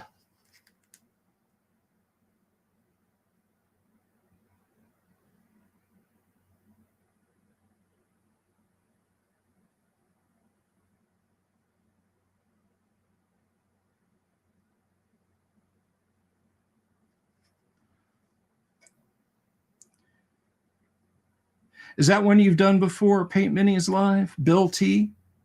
Do you ever find yourself having to pull washes? Because I know you're like 99% airbrush, and I want to get on that airbrush grind set with you.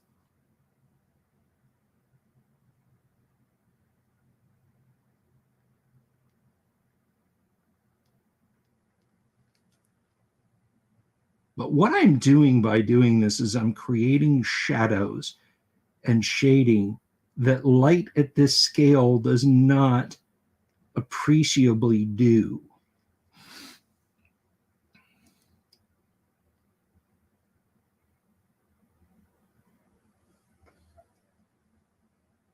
Let me bring this over here. And this is a lot of ink, but this ink is also going to, I'm doing it again. This is a lot of ink, but this ink is also going to go back into the bottle of ink.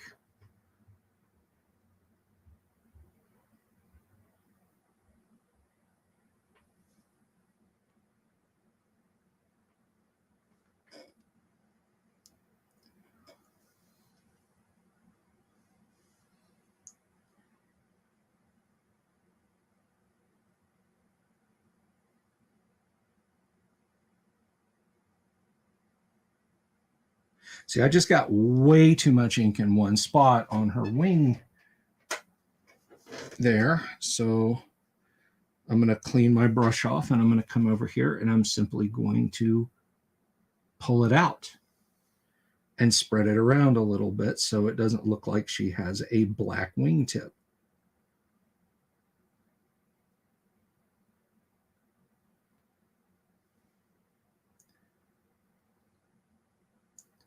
Yeah, exactly. You can always add more, but you can't add less. You can't unadd them. That's called start over. And it suck diddly ucks, Flanders.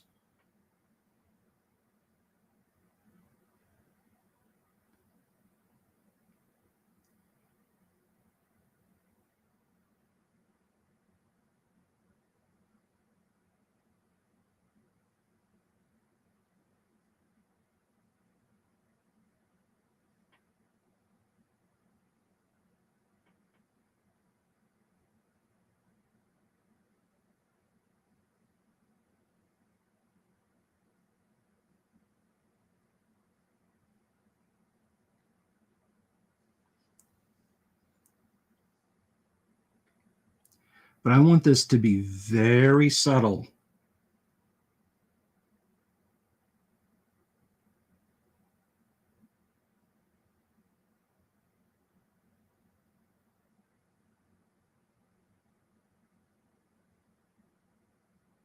And not piled up and concentrated.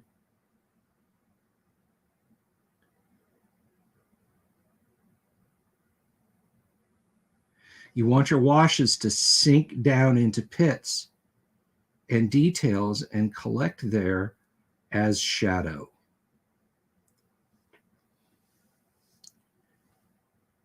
And generally speaking, one wash or one coat of wash is all you need. Your mileage may vary.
Okay.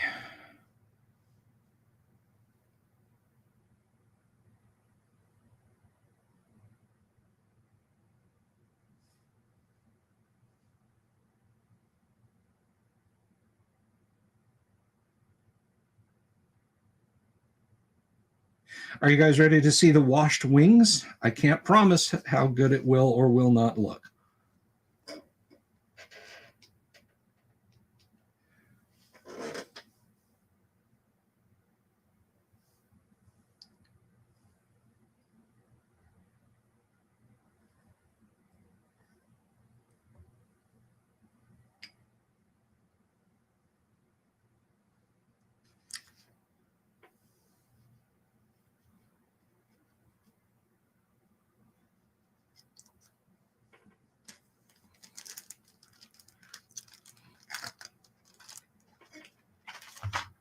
I'm just kind of moving stuff out of the way.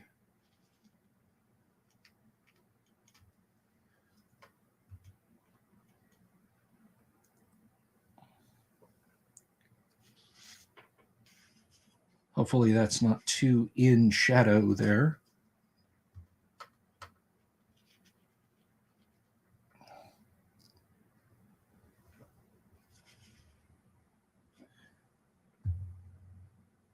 And there you go. There are her shadowed, shaded, washed wings. A wash for wings, that works.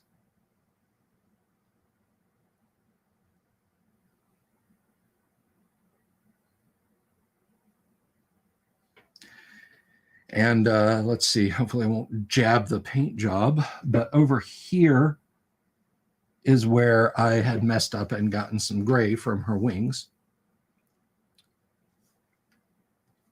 I think that's what I should have been doing from the get-go, is paint and then bring over there for you guys to observe.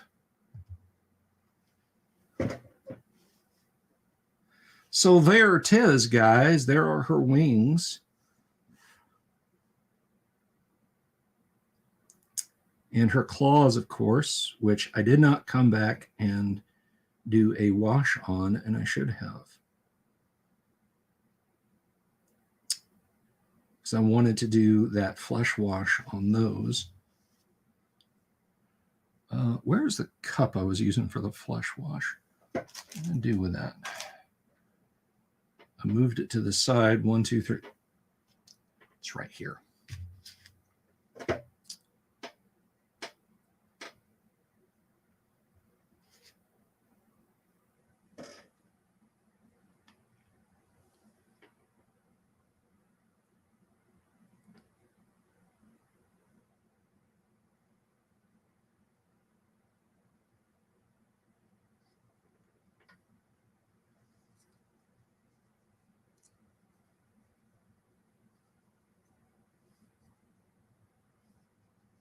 I like how these Vrock turned out. Glad they're done. All right. Well, I see the crowd is kind of winding down. I think that's probably where I'll call it this evening. I just want to bring up real quick and thank everyone who threw supers out. LHRPG, thank you for the super. Volcano God, Michael Dale, and Vaughn, thank you all for the supers. It is greatly appreciated. It helps keep the lights on. Some of them, maybe, possibly, could be. We'll have to see. We'll have to see. But anyway, thank you for looking at my torso tonight and watching me paint for a little bit. And you know what?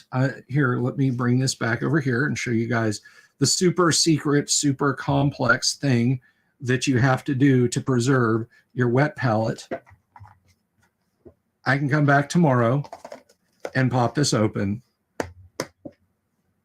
and keep painting. That wet palette will keep for a long time.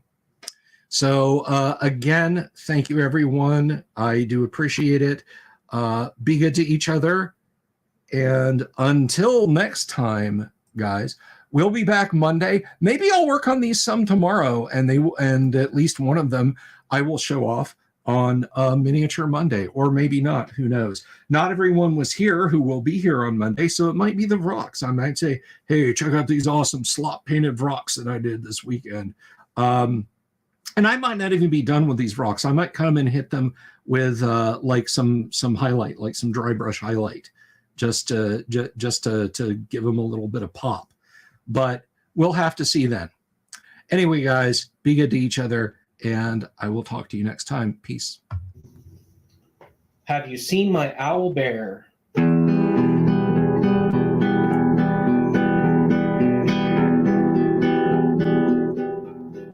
Here's to all the weirdos everywhere in the woods and in the air. Have you seen my owl bear? Should I shave off all my hair? Bobs are all around. Some live in tunnels underground. Some are fat, some are rich, some are sleeping in a ditch.